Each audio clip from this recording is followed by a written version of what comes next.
السلام علیکم ورحمۃ اللہ وبرکاتہ۔ دوستو، میں نفیس اکبر قاسمی۔ تعویذ پہننا کیسا ہے؟ آج کل بہت سارے لوگ، خاص طور پر عورتیں، حکیموں اور باباؤں کے پاس جا کر جھاڑ پھونک کرواتی ہیں اور تعویذ لے کر پہنتی ہیں۔ کیا ایسا کرنا صحیح ہے؟ کیا اسلام میں جھاڑ پھونک اور تعویذات کی اجازت ملتی ہے؟ آئیے ہم دیکھتے ہیں کیا ہے مسئلہ اور کیا ہے پوری وضاحت۔ چنانچہ کسی نے اسی سلسلے میں دارالعلوم دیوبند سے فتویٰ پوچھا ہے، آپ بھی اسکرین پر دیکھ سکتے ہیں۔ سوال: کیا تعویذ کا باندھنا بدعت ہے، چاہے وہ قرآن کی آیات ہو یا اور کچھ؟ کیا نبی صلی اللہ علیہ وسلم نے کبھی کسی کو تعویذ دی ہے؟ دارالعلوم دیوبند نے جواب دیا ہے، بسم اللہ الرحمن الرحیم، رقیہ اور تعویذ 3 شرطوں کے ساتھ جائز ہے۔ پہلی شرط یہ ہے کہ وہ آیات قرآنیہ یا اسماء الحسنی وغیرہ پر مشتمل ہو۔ دوسری شرط یہ ہے کہ تعویذ میں لکھے ہوئے حروف عربی یا اس کے علاوہ ایسی زبان میں ہو جو معلوم المراد ہو۔ تیسری شرط یہ ہے کہ یہ عقیدہ ہو کہ یہ تعویذ مؤثر بالذات نہیں ہے، اس کی حیثیت صرف دوا کی ہے، مؤثر بالذات صرف اللہ رب العزت ہے۔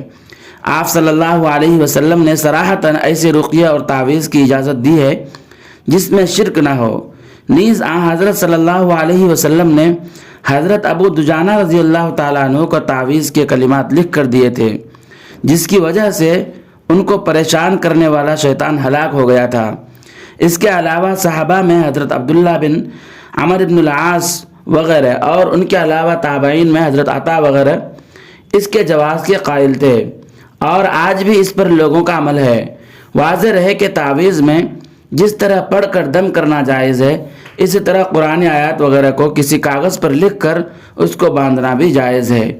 جہاں تک ان حدیث کا تعلق ہے جن میں تعویذ کو لٹکانے پر شرک کا حکم ہے، جیسا کہ امام سیوطی رحمۃ اللہ علیہ نے جامع صغیر میں لکھا ہے، تو یہ اس صورت پر محمول ہے جبکہ اسی تعویذ کو نافع و ضار سمجھا جائے، جیسا کہ لوگ زمانے جاہلیت میں اعتقاد رکھتے تھے، یا ان سے مراد ایسے تعویذات ہیں جن میں الفاظ شرکیہ یا ایسے الفاظ ہوں جس کے معنی معلوم نہ ہو۔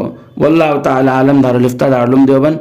دوستو، جھاڑ پھونک اور تعویذ وغیرہ کے سلسلے میں آپ کی کیا رائے ہے، ہمیں کمنٹ کر کے ضرور بتلائیں۔ پھر ملتے ہیں کسی نئی ویڈیو کے ساتھ۔ السلام علیکم ورحمۃ اللہ وبرکاتہ۔